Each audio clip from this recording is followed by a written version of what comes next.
The KingPyn boxing tournament has officially begun, and let me tell you, it has lived up to every expectation.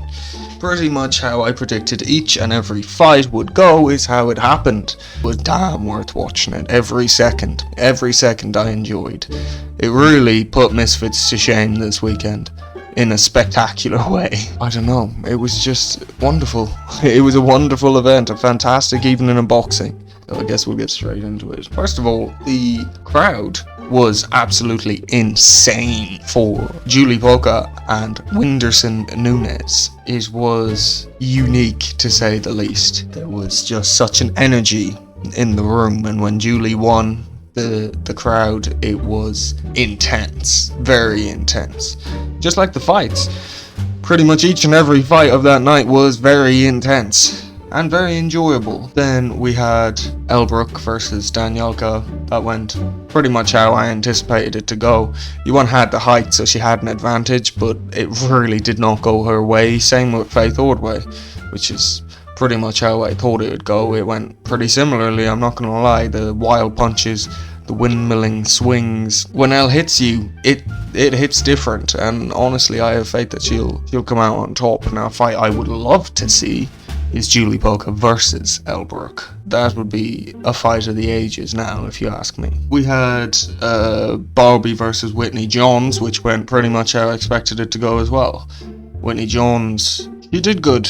She did way better than I anticipated, because from Barbie's height advantage and her build, I just felt she'd have power in her, and she most certainly did. She shook Whitney Jones, and she shook her good. There wasn't much Whitney could really offer after a certain point in the fight. She exhausted way quicker than I thought she would. Really gassed out. I wasn't, expecting that from Whitney Jones, especially with her physique, but I guess it's just a lot of muscle that burns energy. I expected better cardio, not gonna lie. They were both pretty exhausted by the end, but eventually Barbie came out on top.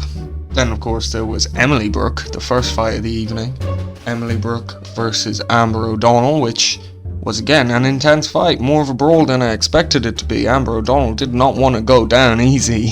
This seemed personal, and eventually Emily Brooke came out on top, which could potentially lead to Elle versus Emily, which Emily said prior in a watch party with Young Philly and Harry Panero that she's fully down, that they're siblings, that they'd scrap, which honestly I think that could potentially be the best female boxing match in YouTube boxing, if you really put it to her. Especially with Emily. If that were a finals match, I'd say Emily would have improved so much that it could be more feasible that she win as well. Same stock. Could be interesting. Then we move to the male fights. King Kenny versus My Mate Nate. Technical fight, but a scrap down to the very, very, very core of it. A real fight. Proper fight. Kenny, he weren't leaving no doubt in anyone's mind. It wasn't happening, not tonight.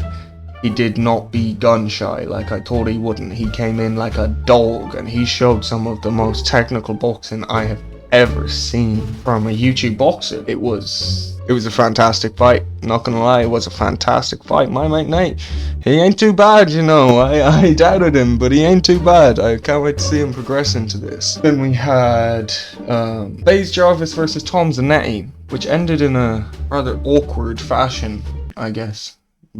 Strange, Tom Zanetti, at least in my opinion, appeared to be winning. I thought he was winning. FaZe Jarvis was fast, don't get me wrong, and he was taking the punches. He was taking them very well, way better than I thought he could, given the size of Tom Zanetti purely. But he took it, and he gave him back, but I don't know.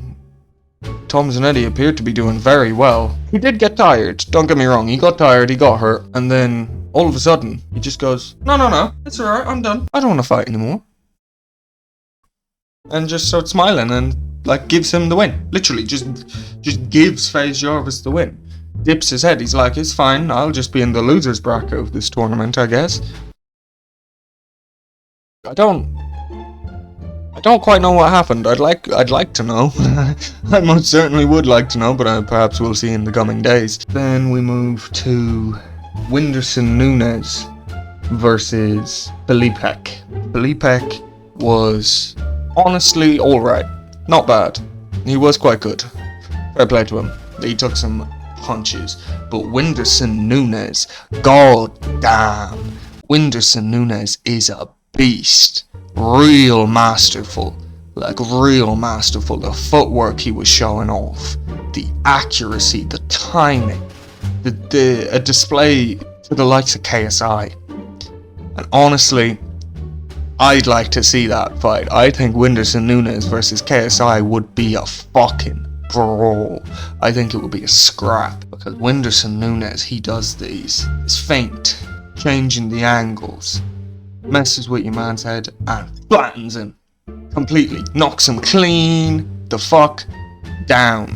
And then your man gets up. He gets up. Fair play to him. He gets up and it's like, fucking hell, this is an amazing fight. And Whindersson Nunes does it again. Immediately. It was masterful. And it was a fantastic fight. Then we had the wild card, Blueface versus Ed Matthews, which was a pretty good fight as well, but you know, doesn't count much toward the tournament until you hear the result of Gibb versus Austin McBroom.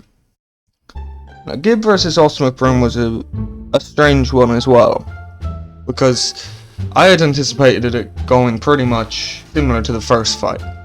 That the first couple of rounds Gibb would feel him out. He'd throw his jab, he'd check the range, make sure he's there, but feel him out and wait for his attack.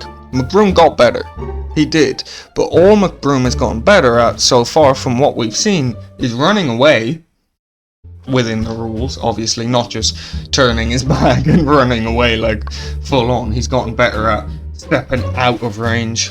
Not much work with angles or anything like that, but yeah, he got better at that, and he got better at defensive strategy, which obviously he needed, because look at Gibb versus McBroom 1. But Gibb versus McBroom 2 was, I guess, more of a technical bout, because Gibb had to find a way to get through McBroom's guard, but he wasn't sure what McBroom had in stock, and you could see it, the tentativeness of his jab. It's not that it was tentative, because it was doing damage, it was still a good shot every time, but it was careful. It was more as though he didn't know what Austin had in stock and was trying to get him to show. And Austin didn't. He didn't show it once. And if you ask me, it's probably because there is nothing to show. He's not on Gibb's level, and it really gets to him. So when Gibb switched it on in the third round, quite similar to the original fight between the two men, he hurt Austin bad, and he hurt him again and again and again. And to be fair, Austin's defensive strategy has gotten a lot better. He was following up with shots. He gave Gibb some good shots, way better than the first fight. But it was always going to end the same. To me, while watching the fight, it looked as though Gibb had hit him right here, right in the ribs, and Austin started covering his body. And then Gibb pushes him back into the ropes, and when Gibb leans his pressure on him, Austin lets out a scream. Now, to me, that sounds like broken ribs immediately, right? But apparently, according to the end of the fight, the scream was because he hurt his ankle. Although he was walking around with his back turned to the ref, he bent over when Gibb released the pressure off of him. I don't know. I can't find anything on it. I don't know much more else about it, but to me, just seems like another pullout. Another excuse. I got injured. Gibb better not let Austin McBroom get another rematch, because he's just not on his level. Gibb battered him again. But yes, all in all, KingPyn Boxing was the event to watch this weekend, and Misfits was not quite the caliber it usually is. I'm hopeful for Misfits 007 back in London, JJ on the event, Deji on the event, and possibly Tyson Fury on the event. He shouldn't be fighting Chase Damore. It just shouldn't be happening. So, KingPyn really took it this weekend, and they took it and they ran. It was a fantastic event with some fantastic fights, and I can't wait for the next one. most likely be attending the next one, so hopefully I'll have some live footage for you. But well, maybe not live on the night, but you know, footage from the event itself. As always, like, subscribe, leave a comment. No rest for the wicked.